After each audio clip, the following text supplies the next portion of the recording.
나라 사랑의 마음으로 함께 해주신 기자 여러분, 그리고 자유 시민 여러분, 감사합니다. 먼저 SKT에 요구합니다. 며칠 전 우리 국민들은 초유의 충격적인 소식을 접했습니다. 무려 2300만 국민의 휴대전화 유심이 해킹을 당했다는 것입니다. 유심은 휴대전화에 들어가는 작은 칩입니다. 통신사가 가입자를 구분하는 신분증 같은 거죠. 휴대전화 유심에는 가입자의 구체적인 개인 정보가 모두 들어가 있습니다. 결국 유심이 해킹을 당했다고 하는 것은 고객 본인의 인증 자체가 탈취당했다는 것을 의미하는 것입니다.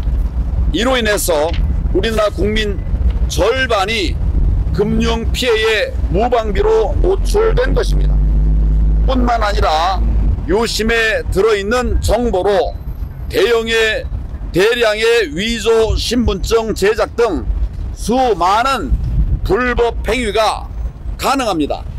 만약 이러한 해킹이 외국에 의한 것이라면 이는 사이버 침공의 다름 아닌 것입니다. 좋은 전시 상황이라 해도 지나침이 없을 것입니다. 그럼에도 SK텔레콤은 필수 불가결한 조치들까지도 전혀 하지 않고 있습니다. 단지 유심을 교체해 주겠다라는 그런 입장만 발표했을 뿐 해킹의 주체를 포함한 사건 발생의 경위를 신속히 조사하여 국민에게 알리고 사과를 구하는 등의 당연한 조치조차 하지 않고 있습니다. 그래서 지금 우리가 여기서 모여서 기자회견을 하고 있는 것입니다. 게다가 유심의 수량이 턱없이 부족해지자 이번엔 유심 무상 교체 대신에 다음 달 중순부터 유심 포맷 방식을 도입하겠다고 발표를 했습니다. 이것은 물리적인 유심 교체 대신에 소프트웨어를 변경한다는 것입니다. 이 말의 차이를 여러분이 너무나 잘 아실 줄로 생각합니다. 말을 바꾼 SK텔레콤으로 인해서 전 국민은 또다시 공분하고 계십니다. 이에 우리는 SK텔레콤에 다음과 같이 요구합니다. 첫째, 조사하라. 신속하게 자신의 사건의 경위를 조사해서 발표하십시오. 둘째, 해명하라. 대통령 선거를 앞둔 시점에서 유심의 교체를 유도하는 것에 어떠한 다른 의도가 있는 것은 아닌지 우려하는 국민들이 정말 많습니다. 이에 대해서 해명하십시오. 셋째, 방지하라. 피해 확산 방지에 필요한 조치를 즉각 마련하십시오. 또한 재발 방지를 위한 대책을 마련하십시오. 넷째, 배상하라. 국민들에게 피해 배상 방안을 마련하십시오. 우리 모두는 이런 SK텔레콤 유심 해킹 사건의 피해자들로서 이상 4가지 사항을 강력히 요구합니다. 다음, 한덕수 대통령 권한대행에게 요구를 합니다. 우리는 한덕수 대통령 권한대행에게 다음과 같은 사항들을 요구합니다. 국민들의 바람입니다. 첫째, 지금 나라가 준 전시 상황에 놓여 있습니다. 대통령 권한대행으로서의 소임을 끝까지 책임져 주실 것을 요구합니다.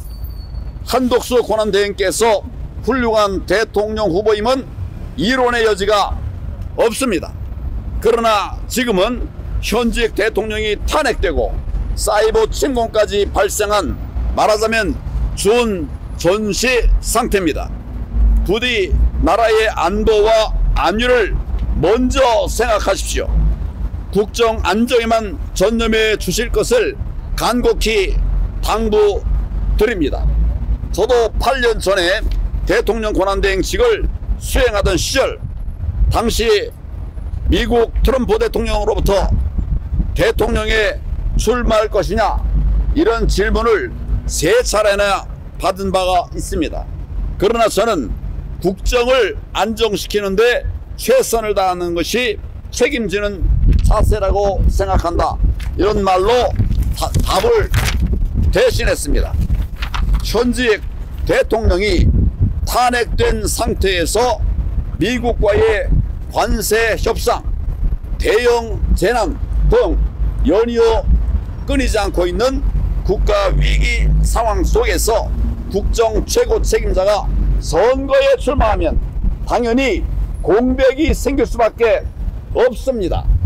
국정에 한치라도 공백이 생기는 일은 절대 없어야만 합니다.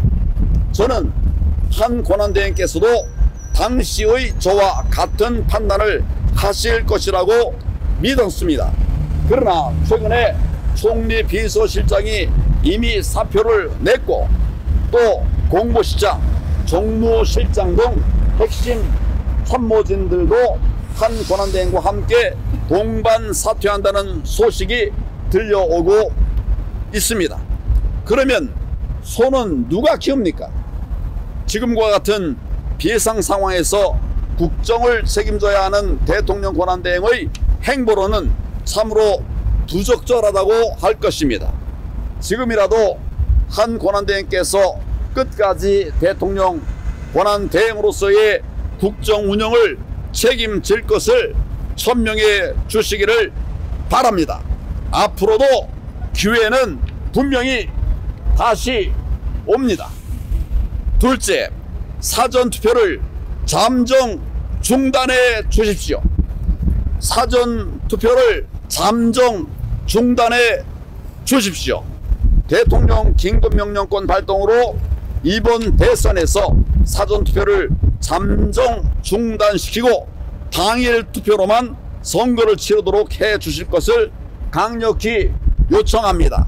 대한민국이 무너지는 뿌리가 바로 사전투표에 있는데 우리가 알면서도 나라 무너지는 길을 갈 수는 없지 않습니까? 그래서 이번 대선에서 사전투표를 잠정 중단하고 당일 투표로만 선거를 치르도록 강력하게 요청하는 것입니다. 헌법 제76조에 따르면 대통령은 매우 외환 천재지변 또는 중대한 재정 경제상의 위기에 있어서 국가의 안전보장 또는 공공의 안녕 질서를 유지하기 위해서 긴급한 조치가 필요한 경우 법률의 효력을 가지는 명령을 발동할 수 있다, 이렇게 되어 있습니다. 이는 우리 헌법이 국가 원수인 대통령에게 비상대권을 부여한 것입니다. 예상치 못한 급박한 국가적 위기에 신속하게 대응하라고 하는 국민의 명령이기도 합니다. 유심 정보가 유출됨으로써 2300만 가입자들의 금융적 피해가 우려되는 것은 참으로 심각한 일입니다. 그러나 더 심각한 것은 탈취한 개인정보로 대규모 위조 신분증 제작의 길이 활짝 열렸다는 것입니다. 이미 중국인들이 우리 국민의 개인정보로 위조 신분증을 제작해서 악용한 사례들이 다수 보도된 바가 있습니다.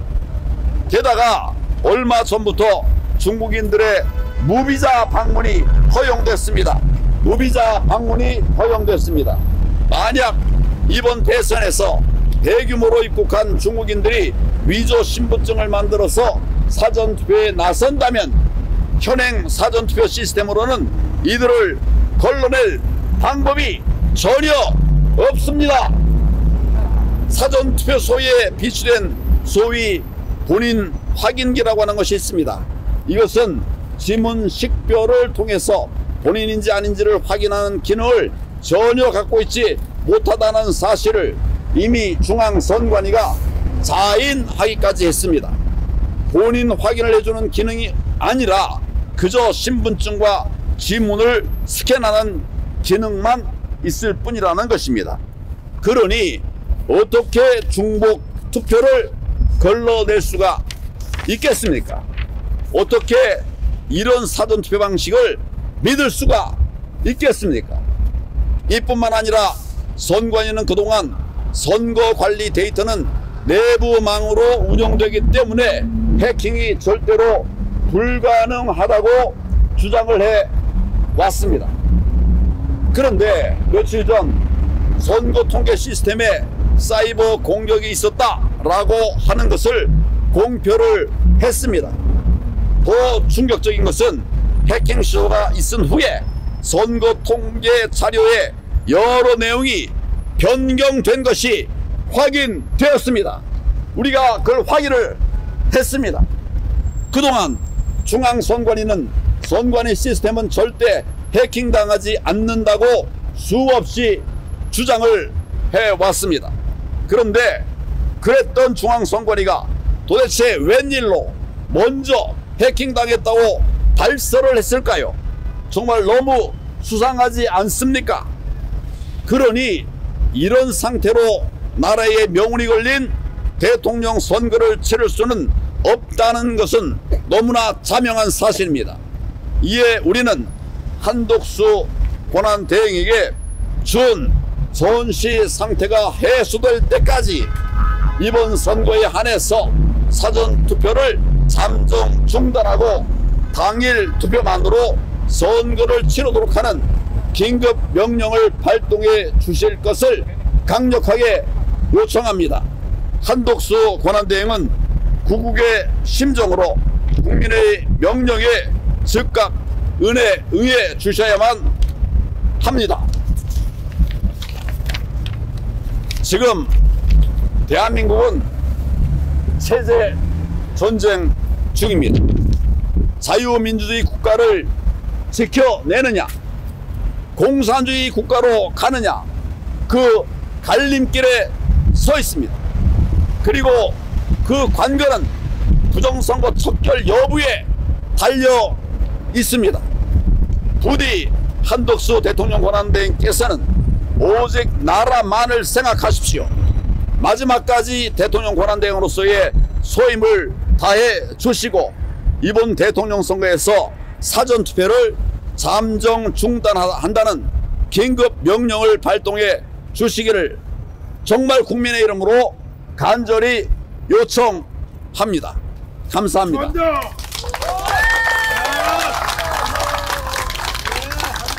혹시 질문사항이 있으면 말씀하시죠. 예, 말씀. 아까 대표님 기자회견 말씀 중에 대통령 선거 전에 유심칩이 교체되는 거에 대해서 우려를 표하셨는데, 그러면 이 유심칩 교체가 대통령 선거가 부정선거로 갈 수 있는 가능성과 연관되어 있다고 보시는 겁니까? 제가 쭉 설명을 드렸어요. 당연히 조작할 수 있는 그런 가능성이 아주 높아지는 거죠. 지금도 조작할 수 있는 그런 우려를 많이 하고 있는데 더 높아지는 거죠. 이번에 국힘 경선에서도 부정선거라고 이렇게 말씀을 하셨는데 거기서 혹시 정황이나 소스 같은 게 발견되었습니까? 여러 가지 자료를 말할 수가 있습니다. 지금은 이제 한창 하고 있기 때문에 내가 구체적인 얘기를 안 합니다만은 가능성과 그 위험성에 대해서 내가 여기에 얘기를 한 거고, 저도 당 대표에 출마했던 사람입니다. 제가 직접 경험한 일들이 있어요. 민주당은 더 심하고 우리 국힘에도 있습니다. 그래서 제가 그 우려를 말씀을 드리는 겁니다.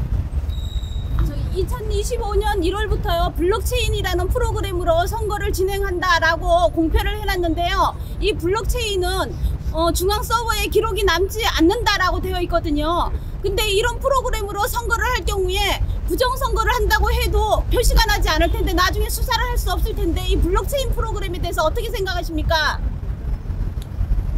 블록체인이라고 하는 것은 그 기능 자체로는 해킹하기가 굉장히 어렵다고 되어 있습니다. 또 확인하기도 어렵다고 되어 있어요. 그 가입자 모든 사람들이 수백만 수천만의 사람들이 다 보고 있는 자료로 되어 있습니다. 그래서 위험하지만, 그러나 우리가 부정선거의 문제들이 정리되고 해소되지 않는 채 또 다른 틀을 만드는 것에 대해서는 저는 굉장한 우려를 포함합니다. 그래서 이번에 핸드폰 2,500만의 핸드폰의 해킹에 블록체인하고 연관이 있을 거라고 저는 생각을 하는데요. 블록체인은 해킹이 어렵지만 해킹하기 이전에 숫자들을 중국인들로 채워 넣는다라고 하면은 수사가 어려운 상태로 부정선거가 이루어질 수 있다고 봅니다. 2,300만이고요. 2,300만. 그리고 지금은 모든 방법 블록체인으로는 위조가 안 된다고 하는 것은 그것은 이제 과학자들의 입증 내용인데, 그러나 0%라고는 안 해요. 정말 많은 사람들이 몰려들어가 가지고 어떤 특정한 목적을 가지고 이걸 조작한다면 완전히 불가능하다 이렇게는 말할 수가 없어요. 지금보다 훨씬 안전하다 이것뿐입니다. 그러나 이런 문제들을 우리의 선거 시스템을 그냥 방치한 채 그냥 우리가 문을 열어주는 것은 그건 현명한 일이 아니라고 저는 생각합니다. 우리 부정선거의 여러 가지 대책들을 마련해 놓고, 그리고 이제 새로운 기술들을 활용해서 국민들이 더 편하게 선거에 참여할 수 있도록 하는 것이 필요하다고 생각합니다. 무비자 중국이 아니 이제 또 다른 분, 예, 다른 분, 예. 다른 분 혹시 질문하시죠? 예, 감사합니다.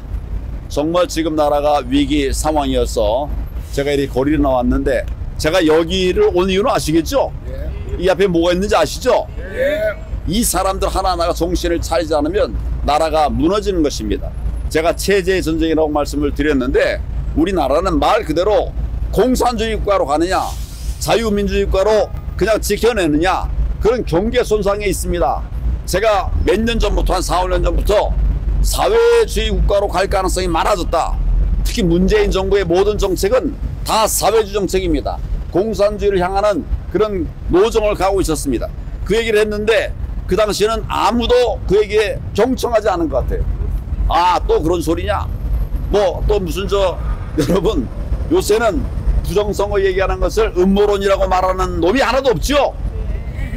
내가 처음 말할 때 다 음모론이라고 그랬어요. 제가 왜 음모를 거짓말을 합니까?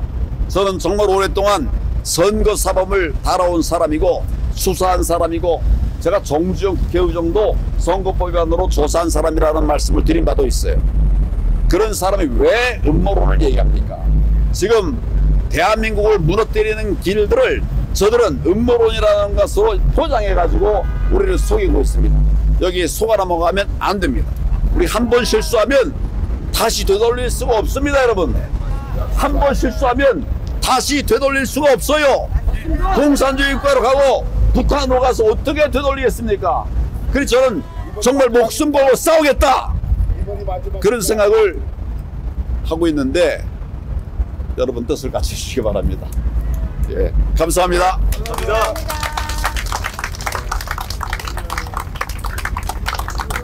요즘 우리 캠프에 젊은 분들이 많이 오고 계세요. 여기 연세가 어떻게 되셨어요? 47입니다. 47이에요. 여기도 우리 캠프에서 며칠 전에 오셨어요. 우리 돕겠다고. 굉장히 역량 있는 분이에요. 다시 한번 일어서 보세요. 멋있다. 굉장히 역량 있는 분인데, 굉장히 더 역량 있는 친구들을 둘인가 셋을 또 데리고 왔어요. 아니 지금 여기만 오가 아니라 우리 젊은이들이 깨어나고 있어요. 앉으셔도 됩니다. 네. 젊은이들이 깨어나고 있어요. 이게 정말 놀라운 일입니다. 그리고 20대 어젠가요? 뭐 이 얘기는 나중에 하겠습니다. 정말 젊은 사람들이 깨어나서 대한민국을 지키기 위해서 애를 쓰고 있고, 이분들이 반공 얘기를 하고 있고, 자유대한민국의 국헌을, 나라를 망가뜨리고 있는 막 국헌 문란 세력들에 대해서 얘기를 하고 있습니다.